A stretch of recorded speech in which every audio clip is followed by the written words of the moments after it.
Bonjour à tous. Le blog d'Ashtray qui parle de cigarettes électroniques, d'actualité, voilà, d'aspect industriel a publié un article assez long et très intéressant sur ce qu'on soupçonnait déjà, c'est-à-dire il a regardé, il a demandé à des acteurs de l'industrie quel était l'impact de la diabolisation de la vape aux États-Unis, à la fois pour le secteur américain, mais également pour d'autres pays. Il a regardé surtout l'Angleterre, puisque c'est un blog qui s'occupe de la vape anglaise, mais on peut l'extrapoler à la France. Et on regarde, et évidemment aux États-Unis, ça a été une boucherie, on va dire que ça comme ça, puisque les ventes dans le minimum des cas ont baissé de 50% chez les distributeurs, et tout ce qui est manufacture, tout ce qui est fabrication de mode, il y a quelques fabricants américains. Et les ventes ont baissé de 80%. C'est monstrueux. Une grande partie de l'Est et de l'Ouest des États-Unis, les vape shops ferment tous les jours. Mais vraiment, les fabricants de liquide, il y en a des centaines qui ferment. Donc ça, c'est pour les États-Unis. Et en l'espace de 2 mois, quoi. Et ça va encore un peu continuer. Ensuite, pour l'Angleterre et pour la France, on a une baisse de vente entre 15 et 30%, ce qui est énorme, puisqu'il y a 0 mort, il y a 0 malade des cartouches vérolées en Europe. Même si il y a eu un article de Vapolitique qui montre qu'il y avait des cartouches un peu bizarres, un peu douteuses qui circulaient en Europe et qui ont été saisies par les autorités. Donc, ça, les plus touchés au niveau local, c'est-à-dire au niveau des vape shops, puisque les vape shops, tous les vape shops n'ont pas été touchés avec la même intensité. Et ce qui est désastreux, c'est que les nouveaux vape shops ont subi les pires pertes. Ils ont eu une baisse de vente jusqu'à 30%. Pour les vape shops qui ont 2 ans ou 2 ans et demi, 2 ans de plus d'ancienneté, ils existent depuis 2 ans, on a eu une baisse de 20% pendant 5 ou 6 jours, mais ça revient plus ou moins à la normale. Qu'est-ce que ça signifie? Premièrement, puisque les nouveaux vape shops, leurs premiers clients, ça va être des curieux. Ça va être des curieux et surtout, ça va être des fumeurs. Donc ils vont regarder tout cela. Nouveau vape shop, une grande partie de sa clientèle reste à construire. Et en fait, même si pour quel que soit le commerce, en fait, ce 20% de baisse, il n'est pas cohérent, il n'est pas pertinent, puisque pour une boutique, vous dites bien, quel que soit le secteur, c'est le développement, c'est la croissance qui importe, c'est-à-dire combien ça se développe en fait, en termes de chiffre d'affaires, plutôt que de vente quotidienne. Mais c'est quand même merdique, puisque s'il y a plus de vape shop, nouveaux vape shop en fait, qui arrivent automatiquement, c'est tout le secteur qui ralentit. Ensuite, voilà, pour les anciens vape shop, qu'est-ce qui s'est passé? Pourquoi il y a eu ce 20% de baisse? Eh ben, c'est les médias et le public qui a été effrayé dans un premier temps, mais c'est des clients fidèles, c'est-à-dire qu'ils sont là depuis 6 mois, 1 an. Donc, peut-être que le staff de la boutique a pu faire le nécessaire pour expliquer que en Europe, on ne craint absolument rien, et même aux États-Unis, vous ne craignez rien si vous achetez du liquide ou des sels de nicotine, du liquide nicotiné dans un vape shop. Mais et donc pour les clients déjà existants, pour les vapoteurs existants, eh ben ils sont revenus un peu à la normale en fait. Mais là où ça commence vraiment à puer en fait, et c'est dégueulasse, c'est qu'il y a une chute drastique des nouveaux vapoteurs, c'est-à-dire les fumeurs qui se mettent à la vape. On a des chiffres de 30 à 60%. Et ça, c'est aux États-Unis, mais également un peu en Angleterre. Et comment on le devine, en fait? La vente des kits pour débutants, c'est-à-dire tout ce qui est pod, tout ce qui est les IO, tout ce qui est vapen, eh ben c'est 30 à 60% de vente en moins. Et c'est dégueulasse, puisque cela signifie que les fumeurs resteront les fumeurs et qu'ils ont peur en fait. Et les études le montrent. Les études avant l'attaque contre la vape aux États-Unis montraient que les la perception du public, la perception générale vis-à-vis de la vape n'est pas en sa faveur. Tu as quasiment parfois la moitié des gens qui pensent que la vape est aussi dangereuse que la clope, ce qui est une stupidité. Et certains, il y a même 3 ou 5% qui pensent qu'elle est plus dangereuse que la clope. Donc, merci aux médias et aux politiciens.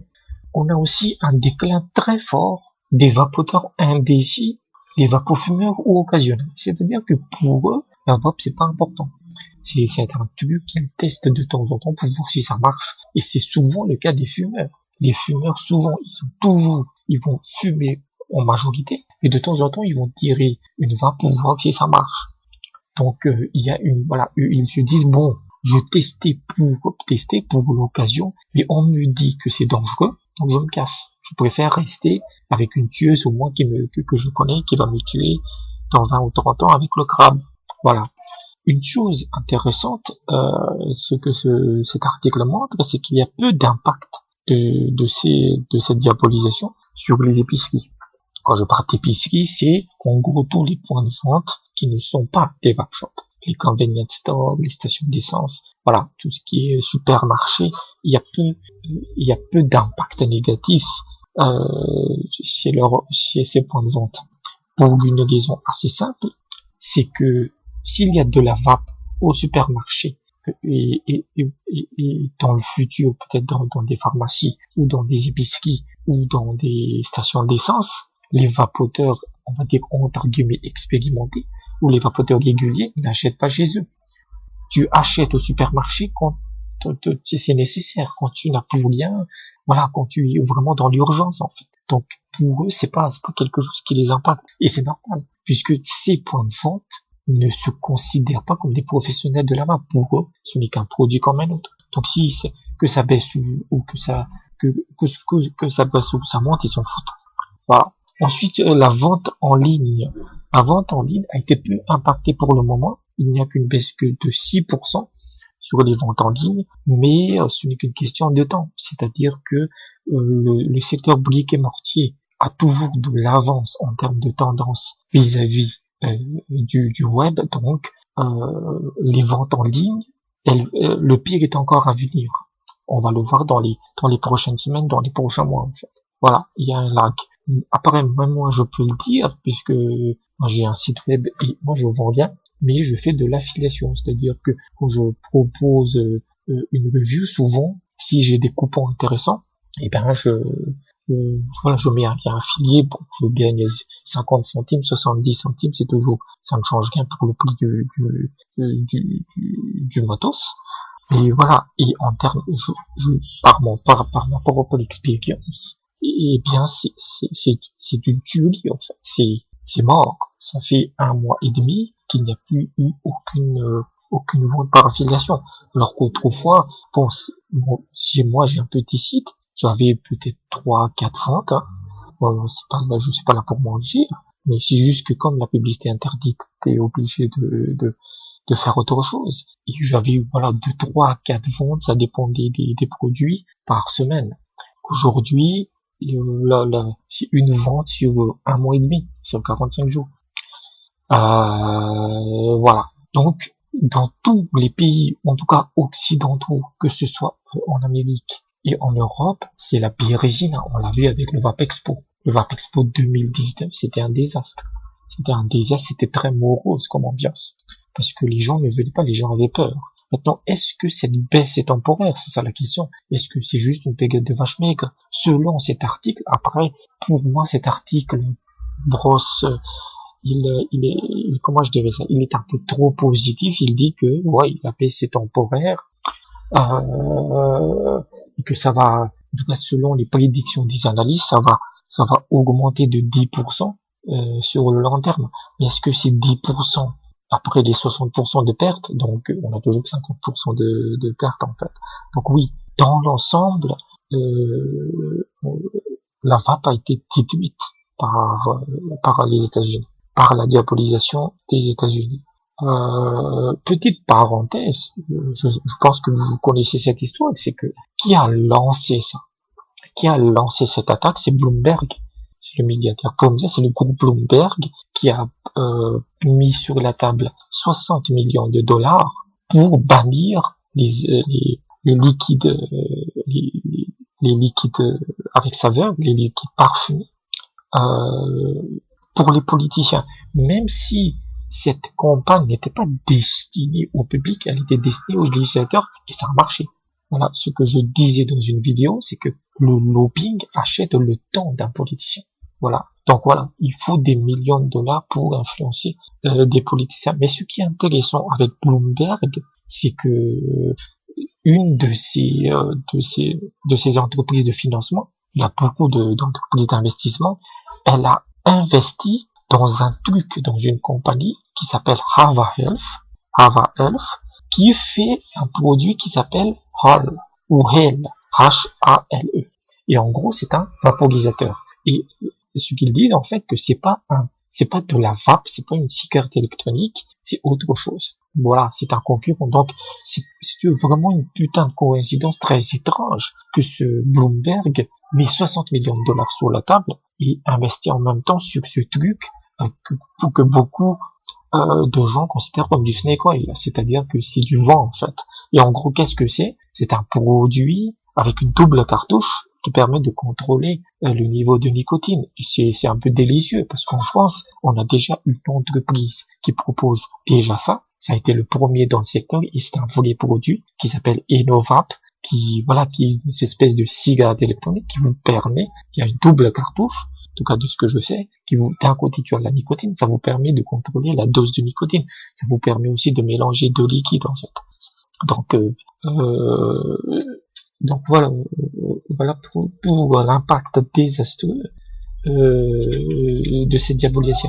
Pour le moment, le grand vainqueur de cette diabolisation, c'est Big Tobago. Big Tobago, puisque on sait que les actions ont beaucoup monté, mais il faut pas voir ici une théorie du complot. Beaucoup de gens, donc c'est Big Tobacco qui est derrière.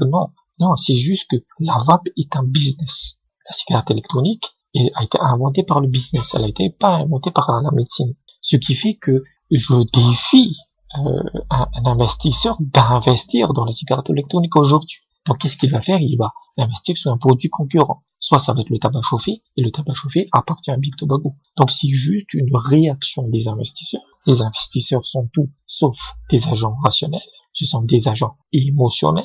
Donc voilà. Donc c'est pas voilà. Mais on a des petites anecdotes comme ça qui sont désastreuses.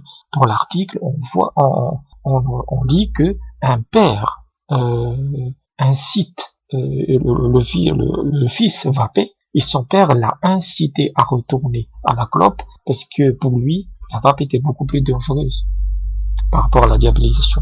Donc voilà un peu ce qui se passe et pour le moment sur les 5-6 prochains mois, ça va être monstrueux. Ça va être monstrueux en fait. L'Amérique va ralentir, on verra ce que Trump va faire cette semaine. Il parlait qu'il y a une décision à faire cette semaine. J'essaierai d'en parler. Voilà, est-ce qu'il interdit totalement? Je pense qu'il interdira peut-être si YouTube ne me censure pas, parce que c'est plusieurs vidéos qu'il supprime. Donc j'en parlerai. Mais l'année 2020, pour moi, la vape sera pas une priorité pour le législateur américain, puisque c'est une année électorale. Donc voilà un peu ce qui se passe et donc voilà pour le moment il faut manger son pain noir et espérer que ça s'arrange sur le long terme.